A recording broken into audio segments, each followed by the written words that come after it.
Investir dans l'immobilier, c'est le choix de la confiance. Investir dans la pierre, placer son argent, se constituer un patrimoine. Mais il existe beaucoup de dispositifs. Quelle stratégie adopter? Figaro Immo, c'est parti.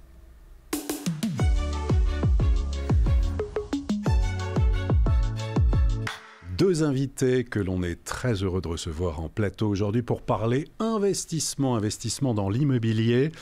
Tous les deux sont complémentaires et tous les deux sont à la tête de plateformes dédiées à justement l'investissement et qui viennent de Lyon d'ailleurs, tous les deux. Nathalie Duchesne, bonjour. Bonjour. Cofondatrice de Quipper, plateforme qui permet d'automatiser les missions de conseil en patrimoine. Et Pierre-Emmanuel Jus, bonjour. Bonjour Olivier. Directeur délégué de la plateforme en ligne Maslow du groupe Valority, qui vient de sortir une étude sur l'investissement avec, on va dire, un match entre le neuf et l'ancien. En guise d'introduction à tous les deux, j'ai envie de vous demander, on est dans une période, on a connu en tout cas une année 2023 qui était un peu, on va dire, compliquée avec des turbulences sur l'immobilier, l'activité. Est-ce que pour vous, ça a encore du sens d'investir dans l'immobilier ? Pierre-Emmanuel. Oui, alors je dirais que ça a toujours du sens d'investir dans l'immobilier. D'ailleurs, quand on interroge les Français, ça reste un objectif patrimonial fort. Or, la résidence principale, pour préparer leur retraite, pour financer les études de leurs enfants ou tout simplement pour capitaliser l'immobilier reste leur choix premier. Effectivement, le marché s'est contracté, c'est contraint cette année, surtout contraint par le financement. On a plus affaire à une crise de financement qu'à une crise réelle de l'immobilier. Il y a moins de gens qui sont éligibles à l'investissement immobilier et c'est pour ça qu'il faut un peu les accompagner. Nathalie. Eh bien pareil, je dirais oui, évidemment, parce que de toute façon, l'immobilier, ça rentre dans un projet patrimonial et c'est ça qui est finalement très important. Il faut que cela s'inscrive dans une stratégie patrimoniale globale et cet objectif patrimonial, c'est vrai que ça peut être tout simplement de démarrer la constitution de son patrimoine, ça peut être également de constituer des revenus complémentaires pour faire face à des accidents de la vie, par exemple, ou pour la retraite aussi, ou pour aussi transmettre un patrimoine à ses enfants. Donc oui, l'immobilier est super intéressant de toute façon aussi parce qu'il y a un effet de levier important avec le crédit et puis finalement, il y a un double effet de levier avec l'immobilier.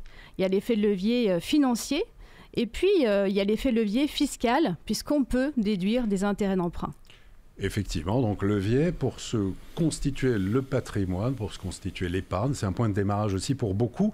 Et effectivement, sur l'investissement locatif, il y a eu quand même des difficultés. 2021, on estimait que l'investissement locatif représentait environ 25% des transactions immobilières, 300 000 ventes sur les 1,2 million au total. 2023, alors il semblerait que le nombre d'investissements soit à peine supérieur à 100 000 unités, les volumes divisés par 3, mais bon, on a confiance et on va se projeter ensemble sur la fin de cette année déjà, on va la terminer, et puis sur 2024. Tout d'abord, le match entre le neuf et l'ancien pour investir. Pierre-Emmanuel, vous allez déjà nous expliquer votre méthode.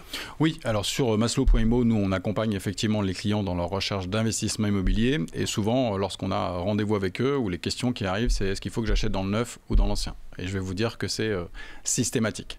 Donc nous, sur Maslow, on propose du neuf et de l'ancien, mais on propose de l'ancien récent, c'est-à-dire qu'aujourd'hui, avec la réforme des performance énergétique, la possibilité de louer ses logements aujourd'hui et demain, eh bien, on a eu envie de comparer un petit peu le match entre l'ancien et le neuf. Alors, la méthodologie, elle est assez simple, c'est qu'on est allé choisir de la data très précise, on est allé rechercher le prix de l'ancien, source notaire, ce sont les seuls qui actent réellement les prix. Donc c'est authentique de vente. S'il vous plaît, voilà.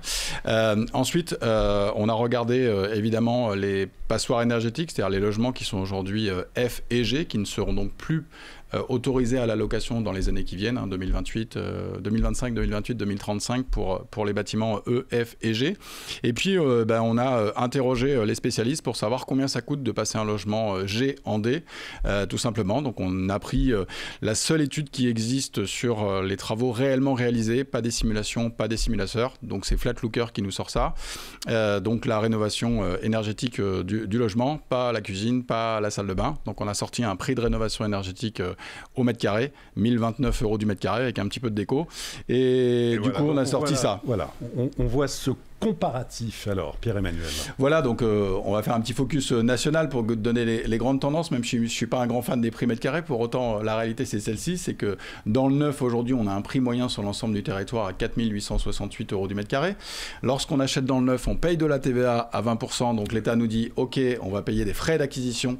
Je ne vais pas me fâcher avec les notaires, les frais de notaire à 2,5%, ce qui nous donne un prix moyen mètre carré. Les droits de mutation à titre onéreux. Exactement. Si on est précis. Exactement. Oui. Donc on a un coût moyen mètre carré à 4 990 € lorsqu'on achète dans le neuf aujourd'hui en France. Et puis on a comparé ça à l'ancien rénové. Donc le prix moyen du mètre carré aujourd'hui en France, c'est 3 573 € du mètre carré. On rénove énergétiquement le logement sur... Voilà, on a aussi été très prudent sur le sujet, 1029 € du mètre carré. Mes frais de notaire moyens, mes frais d'acquisition dans l'ancien moyen à 7,5. Et donc vous voyez que le match fait que il faut être attentif, regarder les villes où il va être plus intéressant de faire de l'ancien et les villes où il faut faire du neuf. Alors on va voir justement la carte de France avec les villes. Oui, alors on a fait une petite carte, on a étudié une quarantaine de villes, l'étude est d'ailleurs disponible sur le site Maslow, et puis on en a mis une vingtaine sur la carte. L'idée c'était de comparer le prix mètre carré donc dans le neuf et de l'ancien rénové. Ce qu'on peut constater sur cette carte, c'est qu'effectivement il y a des villes où il est plus intéressant d'investir dans l'ancien et de rénover son logement. Voilà, je vais prendre une ville que je connais bien parce que j'y suis né, la ville de Caen par exemple. Voilà, la ville d'Angers également. Et puis il y a des villes, notamment les villes qui ont une tension locative très très forte, un prix mètre carré ancien qui est très élevé, donc tout l'arc atlantique, Nantes, La Rochelle, Bordeaux, Bayonne, mais également Toulouse ou Lyon, où là finalement l'écart entre le neuf et l'ancien est si faible que finalement il vaut mieux s'intéresser. En tous les cas, l'idée c'était surtout de dire aux candidats investisseurs, étudie la différence entre les deux, parce qu'on entend beaucoup dire aujourd'hui, et moi les investisseurs sur le site nous posent la question, bon en gros l'ancien c'est quand même bien moins cher que le neuf, mais j'ai peur des travaux, et puis le neuf c'est vraiment trop cher. Donc on essaie de les guider nous tous les jours, mais l'idée c'était de les guider par une étude qui était fondamentalement assez précise. Il y a un élément qu'on n'a pas pris ici et qu'on aurait pu prendre, c'est quand on rénove énergétiquement notre logement, il faut faire de l'isolation par l'intérieur. Donc on va perdre 7% de la surface. Voilà, donc quand j'achète 50 mètres carrés, je perds 3 mètres carrés 50. Et donc l'écart de prix, quand je vois par exemple qu'à Nice, il y a à peine 8% d'écart entre le neuf et l'ancien rénové. Bon, si je perds 7 à 8% de surface, intéressez-vous évidemment à l'ancien récent ou au neuf. Et là, on va voir là maintenant une sorte de top 5. Enfin, c'est ça, vous avez établi un classement des villes où le neuf est le plus intéressant et où l'ancien rénové est le plus intéressant. Effectivement, donc la caricature c'est La Rochelle. Voilà, évidemment on est sur un marché extrêmement tendu en termes de location, il n'y a pas de logement à louer, il y a peu de logements à vendre, l'immobilier ancien est très cher, même quand il est peu qualitatif énergétiquement parlant, et on a peu d'offres dans le neuf, mais finalement l'offre dans le neuf est très cohérente, puisque lorsque je compare le prix mètre carré et on va dire le prix réel de mon achat, on a quasiment 30% d'écart. Bordeaux, Orléans, Bayonne et Nantes complètent ce podium à 5 places où il est vraiment plus intéressant d'investir aujourd'hui dans le neuf et loin de là. A contrario, on peut regarder effectivement des villes où l'offre ancien à rénover peut être intéressante, y compris des grandes agglomérations. Je pense à Clermont-Ferrand, voilà, Perpignan, un peu plus de 100 000 habitants, Reims, Nîmes et ma ville natale, Caen, où il vaut mieux faire de l'ancien que du neuf à l'heure où je parle.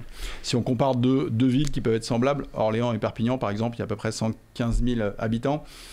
On va quand même ajouter le point d'intention de la tension locative, hein, parce qu'à Orléans, la tension locative, elle est très forte. À Perpignan, c'est moins le cas. Et à Perpignan, certes, il est moins cher d'acheter dans l'ancien, mais finalement, 40% de mon prix au mètre carré, ça va être des travaux. Donc là aussi, on s'interroge dans la possibilité de le faire. Voilà donc pour cette étude qu'on peut retrouver en ligne sur Maslow, oui, avec l'ensemble des villes. Voilà, déjà pour cette première porte d'entrée. Nathalie Duchesne, alors sur l'investissement, les différents dispositifs. Tout d'abord, si on parle du neuf, le Pinel va continuer, il va s'appeler le Pinel Plus et puis s'arrêter, mais le Pinel. Explication alors. Alors peut-être avant de rentrer dans le cœur des dispositifs, peut-être quelques conseils. Ce qui semble vraiment très important avant de se lancer, de choisir ce dispositif fiscal, c'est vraiment de faire un diagnostic de son patrimoine. Je pense que c'est vraiment très important de le faire, accompagné de son conseil, de son notaire, de son expert comptable, de son conseiller, pour finalement avoir une vision à 360 de son patrimoine. Et là, finalement, on va pouvoir regarder plusieurs choses. On va pouvoir déjà regarder quelle est sa répartition répartition aujourd'hui de son patrimoine. On peut aussi mesurer et calculer son taux d'endettement pour voir où on en est. On peut également voir où on en est en termes d'avantages fiscaux pour ne pas être plafonné avec les niches fiscales de 10 000 €. Voilà, tout ça est important dans un premier temps, je pense, pour se lancer vraiment dans le choix d'un dispositif. Et puis, c'est vrai qu'en France, aujourd'hui, en droit fiscal, on a deux types de dispositifs. On a tout d'abord ceux qui jouent sur la réduction d'impôts. Et là, c'est vrai que c'est exactement le Pinel. Tout à fait. Là, on réduit directement le montant de son impôt par un investissement. Et puis également, il y a tous les dispositifs qui permettent de faire de la déduction fiscale. Et là, ça vient directement s'imputer sur son revenu imposable. Donc, en fonction de sa fiscalité, et là, à travers le diagnostic, on regarde finalement quelle est sa tranche marginale d'imposition, son taux d'imposition.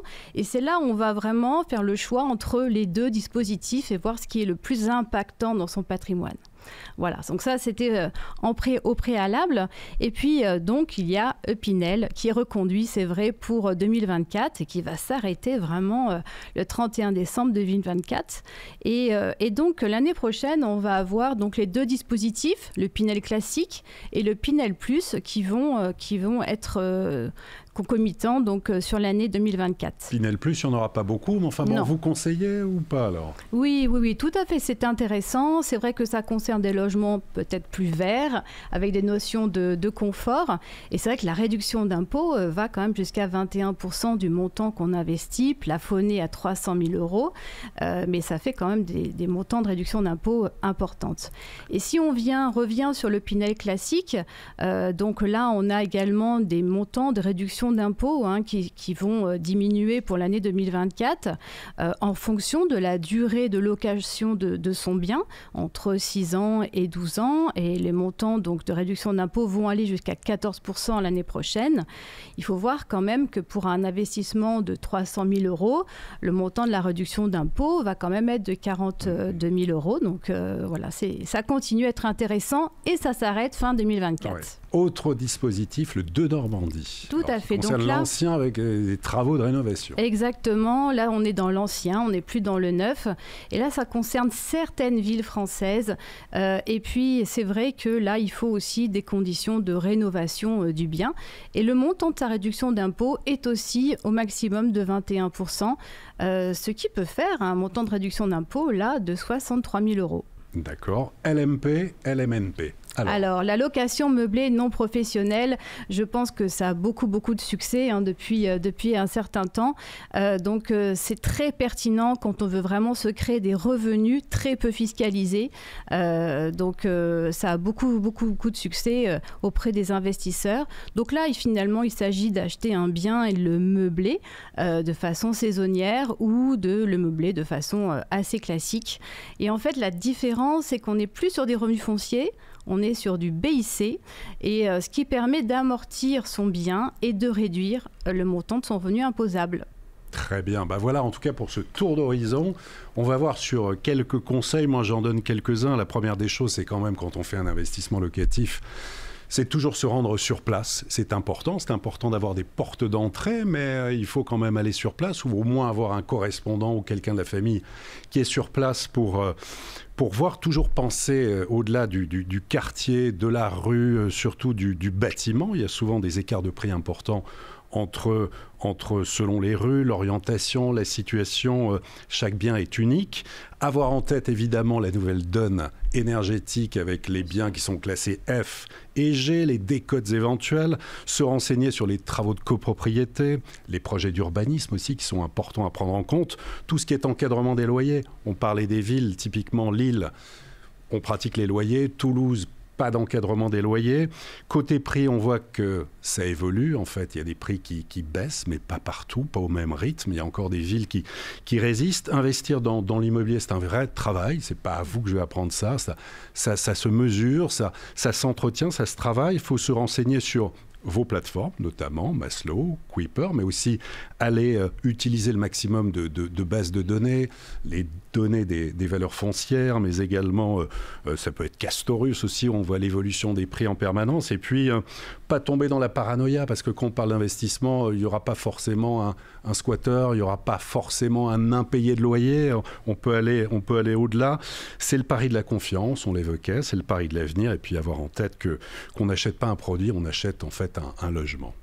Pierre-Emmanuel. Oui, je suis d'accord par rapport à ce que vous avez dit, c'est qu'aujourd'hui, souvent, l'investisseur immobilier, il maîtrise 3 marchés. Le marché où il habite, le marché où ses parents habitent et le marché où il a fait ses études. Je vais en rajouter un 4e, si ça fait 20 ans que vous allez à Saint-Raphaël en vacances, vous connaissez aussi le marché local. Ça, ce sont les marchés qu'il connaît. Aujourd'hui, ce qui a changé, c'est sa capacité à investir. Donc aujourd'hui, il va sur des sites internet pour calculer sa capacité d'endettement et sa capacité d'investissement. Et sa capacité d'investissement fait que peut-être qu'il ne va pas pouvoir investir sur les 4 marchés qu'il connaît. Donc il a besoin qu'on lui donne de la data. Donc nous, c'est vrai qu'on a un score Maslow qui permet de prendre en compte ce que vous avez mentionné, la géolocalisation des services, des commerces, des transports. Indispensable, oui. Vous évoquiez, Nathalie évoquait, c'est vrai que le Pinel Plus, il va y avoir des éléments de confort, un extérieur, un parking. Nous, il n'y a pas la même note s'il y a un extérieur ou c'est un parking. Ça, c'est des choses qui sont évidemment importantes. Et surtout les fondamentaux, la tension locative est quelque chose de très important. Voilà, le couple risque-rendement, celui qui divorcera jamais, voilà, c'est celui-là. Faut vraiment aussi faire attention. Nathalie Duchesne, oui. En tant que spécialiste de gestion de patrimoine, c'est vrai que je peux être que d'accord. Et puis, c'est vrai que je le disais, il faut que ça s'intègre dans une vraie stratégie patrimoniale. Il faut aussi voir que l'immobilier, il faut savoir aussi comment on l'achète, notamment sur les modalités d'acquisition, puisque finalement, on peut aussi augmenter le rendement de l'ensemble de l'opération si on a bien construit, par exemple, son acquisition. On peut l'acheter via une société civile immobilière. On peut mettre ses enfants au capital. On peut demain acheter du meublé via une SARL de famille. Voilà, tout ça, ça s'inscrit vraiment dans une stratégie globale. Ne pas se lancer les yeux fermés, oui, Pierre-Emmanuel. Il n'y a pas de bien Pinel ou de bien meublé.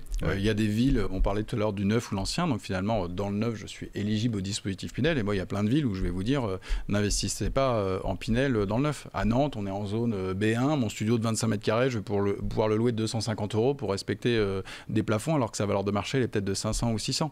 Donc peut-être que sur ce marché-là, le logement, lui, il est plus intéressant en location meublée non professionnelle. Maintenant, ma stratégie patrimoniale, c'est elle qui va déterminer ce qu'il va falloir que je fasse. Est-ce que c'est intéressant pour moi de faire du meublé ou pas du meublé? Oui, ça, c'est en amont, quoi.